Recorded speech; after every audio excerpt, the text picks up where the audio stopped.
চলে এসেছি আজকে লাঞ্চের মেনুর ভিডিও নিয়ে। তো চলো এক এক করে তোমাদের সাথে শেয়ার করা যাক আজকে লাঞ্চের মেনুতে কি কি করা হয়েছিল। তো প্রথমেই তো এখানে চলে এসেছে ভাত, আর ভাতের সাথে এটা চলে এসেছে লাল শাক ভাজা, আর নেক্সট কিন্তু চলে আসছে এখানে এটা হচ্ছে করলা ভাজা, তার সাথে গ্রীষ্মকালে ভীষণই ফেভারিট একটা জিনিস যেটা কিনা হচ্ছে ছাঁচি পেঁয়াজ।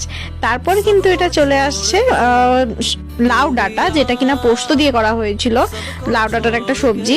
আর নেক্সট কিন্তু এখানে চলে এসছে মাছ। সো এগুলোই ছিল আজকের লাঞ্চের মেনু অ্যান্ড আজকের ভিডিওটা এইটুকুটাই। আই হোপ কি তোমাদের আজকের এই ভিডিওটা ভালো লেগেছে। যদি ভালো লেগে থাকে তাহলে অবশ্যই ভিডিওটাতে একটা লাইক করে দিও। যদি চ্যানেলে নতুন হয়ে থাকো চ্যানেলটাকে সাবস্ক্রাইব করে দাও, আর যদি ফেসবুক থেকে দেখে থাকো তাহলে পেজটাকে ফলো করে নাও।